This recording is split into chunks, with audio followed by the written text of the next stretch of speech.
What is up YouTube, and welcome back to the 13th video in the How to Get Brutally Strong series. In this one we're moving on to the beginning of periodization. In the many previous videos I've talked a lot about different progression models such as linear progression, double progression, dynamic double progression, triple progression, waves, and so on.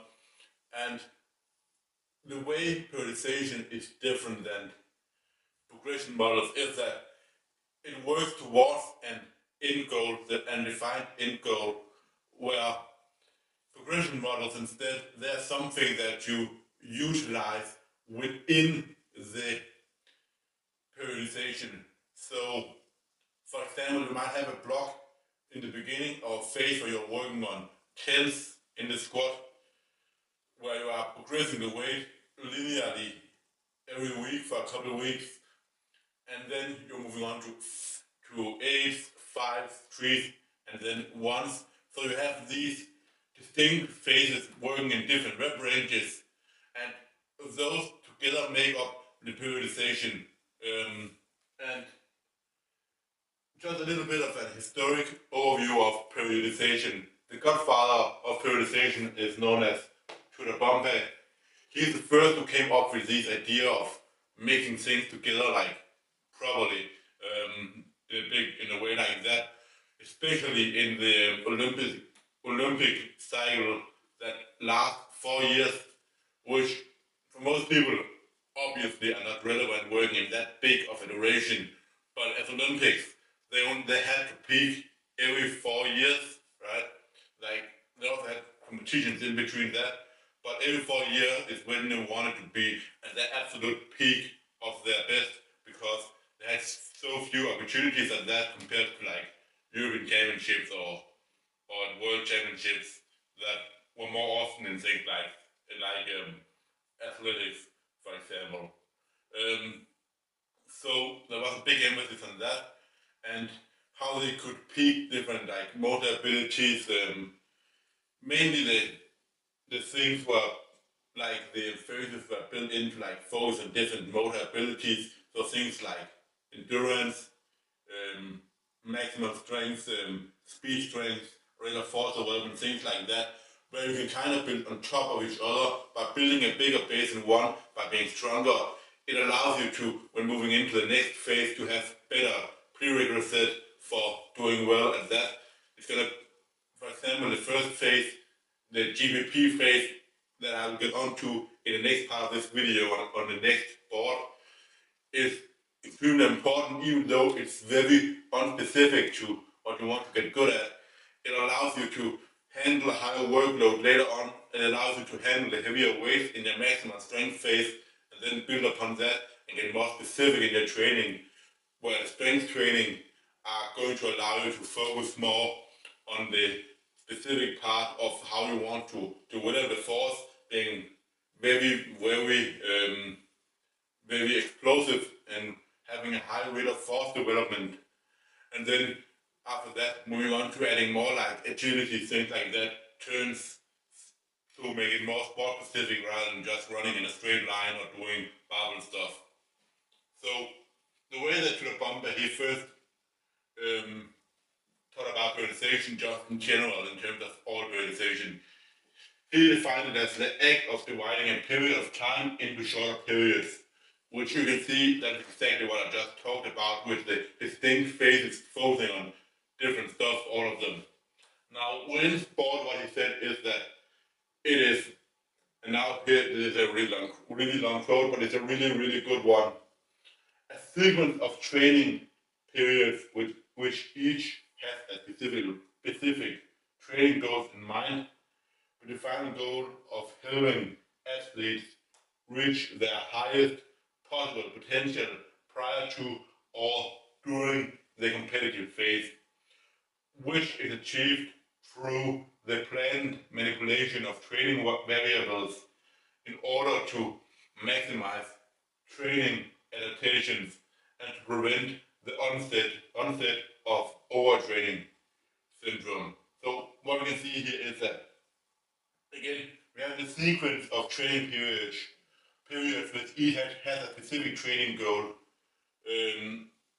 Goals with the final goal of helping athletes reach the highest possible potential. So these training, again, sequences of training, again, are the phases working towards a big overall goal of.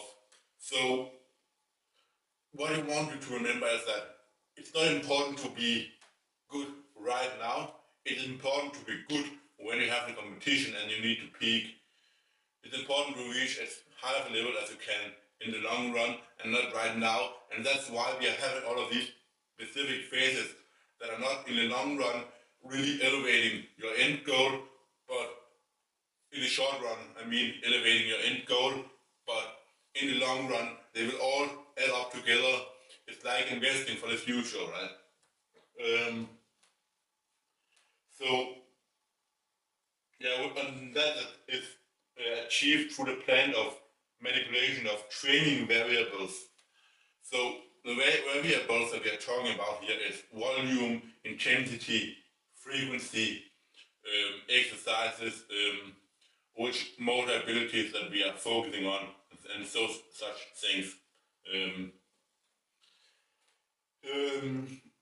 In order to maximize training adaptations and to prevent the onset of overtraining syndrome. So it's not only important that we maximize the adaptations in the long run, it's also important that we stay injury free, because especially severe injuries can set athletes back for a year or more with the time that it takes to overcome the injury and get back on track. And some athletes will never reach the peak that they had before they got injured. And just to go through like all phases are known as a macro cycle. So macro just means big, so the biggest cycle. One phase is known as a mesocycle. It usually lasts around 6 weeks or so, 4 to 6 weeks, around that. Maybe sometimes down to 3. Meso just means like in between. And then one training week is a microcycle. So one training week is not necessarily 7 days. It can be 5 days, can be 6 days, can be 10 days. So it varies a lot, but it is until you are replicating the same things again. So one cycle might be 3 training weeks, which is going to be 30 days, for example, or it might be 5 training weeks and be 25 days if the training week is only 5 days. Now, how the periodization and progression models differ from each other. I've wrote up like 2 important differences over here. I mentioned some of them already in the beginning, but the first one that comes to mind is that with progression, we are assuming that we are stronger each session, but with planned training, we are allowing for recovery and times where we can push harder. So a lot of, especially early on with progression, we're always trying to add weight every single week, right? It's laid out so that I said when we hit 5 reps with 65 kilos this week, we're adding 2.5 kilos next week. And even though when it begins to get up to around RP9, we still add 2.5 kilos, but we have no way to know that we have actually gotten stronger. Like we might as well fail next week, and eventually we also do that. And it is then spread a little bit out in waves, for example, to allow for more recovery. So we're doing a set of 5 or a set of 5 at 100 kilos in the first week of a wave, then 3 sets of 5 with 105, and 1 set of 5 with 110, and then the next wave we are replicating that with 2.5 to 5 more kilos. So now we're only progressing every 3 weeks. We're giving ourselves a more time to get used to the weight and get stronger, allowing our body to recover as we take longer, because we're now stronger, and therefore the time it takes us to adapt is longer. So the progression should not happen as as fast of a rate. But when we are periodizing, we are planning in within the week easier training times, and also within the mesocycle, we're also planning in easier training weeks that are focused on recovery and allowing us to peak. We have a better understanding of how our body works and things like that, because we're constantly allowing us to get used to stuff and having a better overview of allowing ourselves to getting a possibility to like catch up, if that makes sense. It is really important to have like these easier training days, even though they feel like you're not gaining much. They are huge, and especially for some sports where technique and precision, stuff like that, it's also a thing, and you need to move at a fast rate. You are also going to gain a lot of things by having these easier days where you can focus more on technique. So the second thing is that, and that is the one I already mentioned in the beginning, but progression can be run constantly. The same thing is repeated again and again, versus each specific phase has an end goal in mind. For example, you build from sets of 10 and down to a 1 rep max. And it doesn't have to be with strength in mind. It can be that you want to run a specific speed of something, or just that you want to work on your rate of force development with a lot of power cleans, things like that, just that you're getting stronger at them, right? So, but you're working towards something. You can see a point where now it's in towards something, right? And it gets more and more specific when we are periodizing. But with progression, you're just running down this straight pathway, and it can be repeated over and over again. It doesn't matter if it's step loading or wave loading or whatever it is. Even step loading, where you're working with the same weight for a long time until it feels significantly easier. So you do like 80 kilo for instead of 8 at RPE 8, then in the first week, and then maybe in the fourth week it feels like RPE 6. So you add 5 kg, and now it feels like RPE 8 again, and you work down to RPE 6. Here again, you're also just continuing that forever until you can, and you change up to something new. And that is really what progression is, just continuing down this straight road with no end and seeing how far you can take it, while with periodization you're working towards an end goal. If every one of you watching could quickly do me a favor, that would mean the world to me. For me to be able to continue putting out videos like this and improve the quality and time put into future videos, that requires your help. So if you can either leave a like or a comment on a video, subscribe to the channel, or share my work with a friend, that would be hugely appreciated. For now, back to the video. What I've tried to draw here is a table from the book Periodization by Tudor Bompas, and I highly encourage you to go and read this book if you want a deep understanding of periodization than what I'm going to be going through in this whole video, where he talks about periodization for different sports, age-specific stuff, the Olympic cycle, things like that, and go much more in depth than I would ever be able to go in a video like this. But I think this table is really important, and it has some really good things and enables me to go in depth with the specific phases really well. So what we have is the annual training plan, and the annual training plan is just the yearly cycle, as I said, annual, yearly, and we have then these specific phases of training that I talked about before. So we have over this training year, we have the preparatory, the competitive, and the transition phase. And how many we have in a year might vary. We might have a year of like multi-competitive stuff, where one competition is more important than the other. So we might not move into a pre-competitive phase for that, because it's not the most important competition.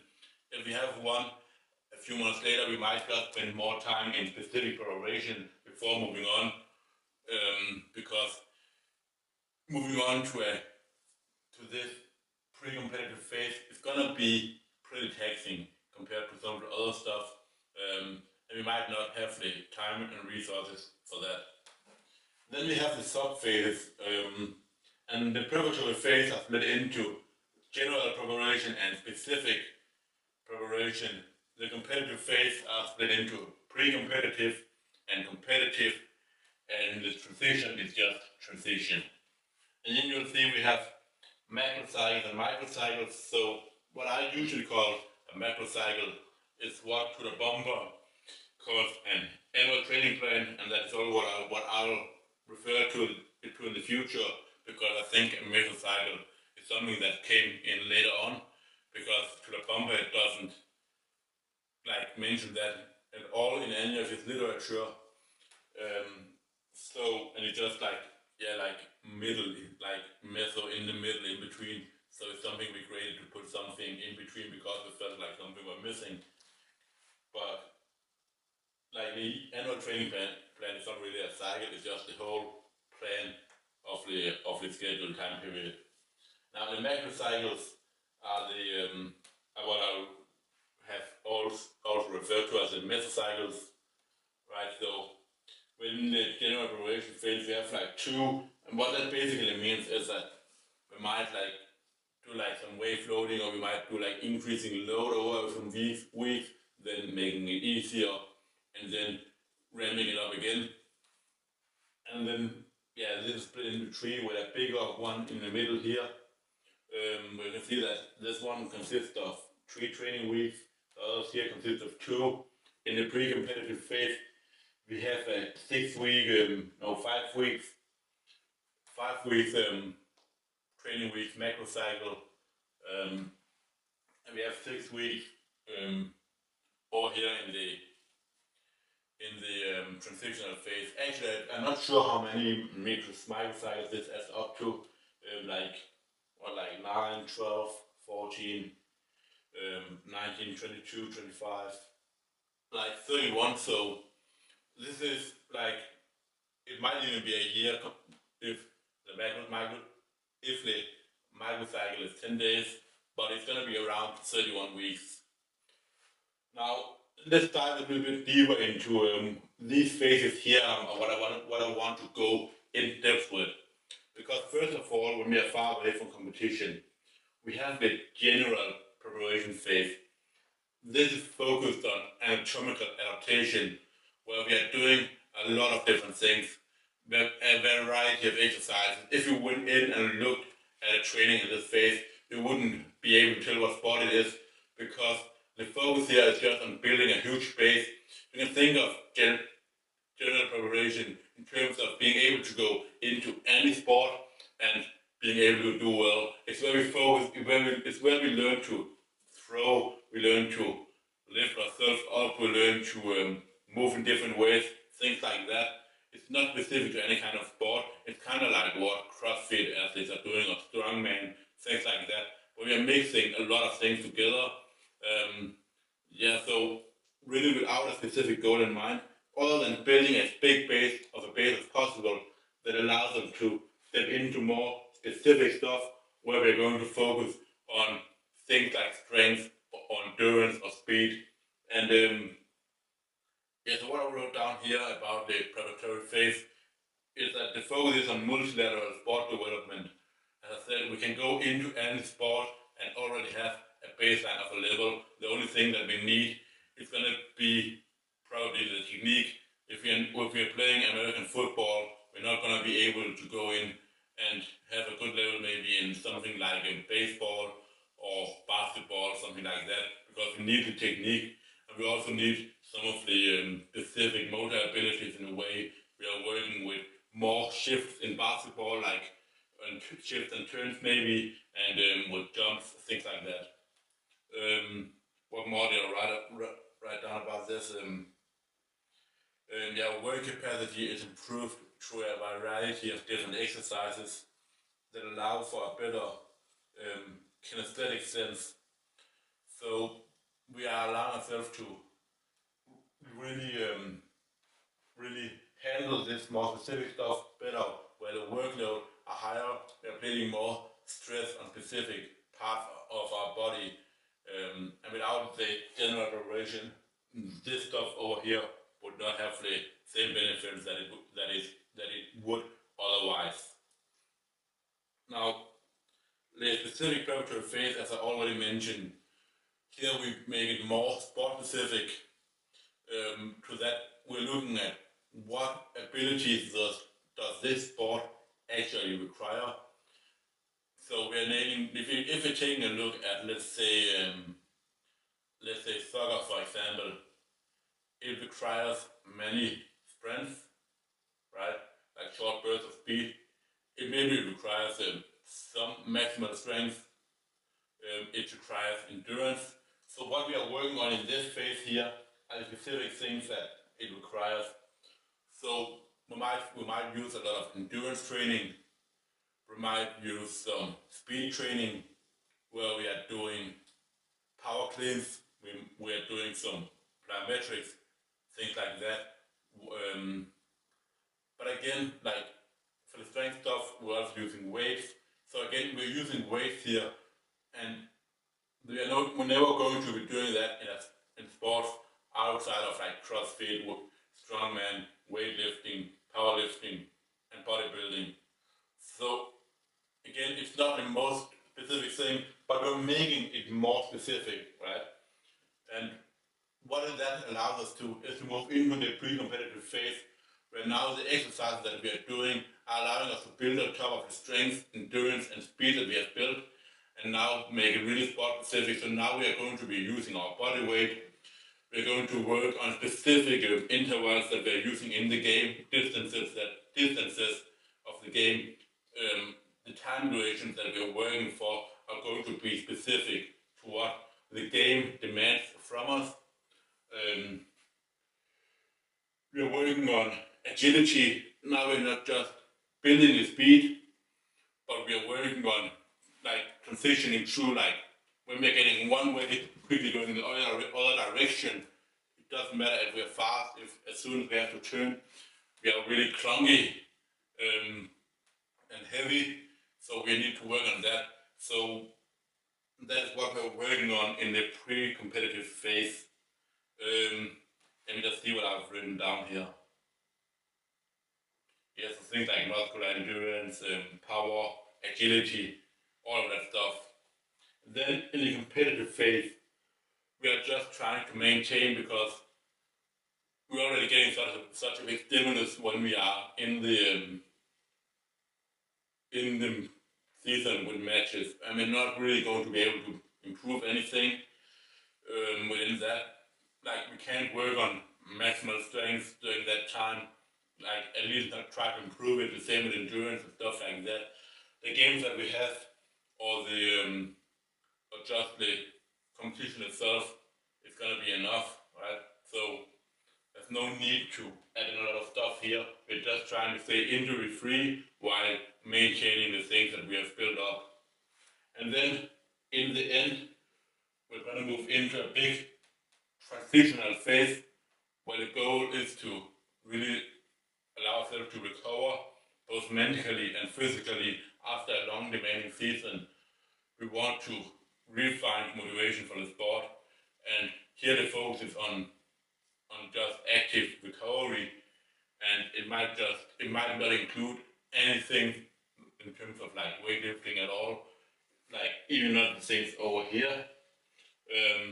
You'll see people like Ilya is a really good example of someone who, as he got older, after the Olympics or the World Champs, he would take like 6 months, 12 months off completely from weightlifting, or at least drastically dialing back, because it was so hard for him. Like you can't imagine the stress that these athletes go through when building up to an important competition, and especially in something like weightlifting that requires a lot of heavy weights, a lot more demanding on the body than something like, for example, soccer or things like that, where you don't require any weight.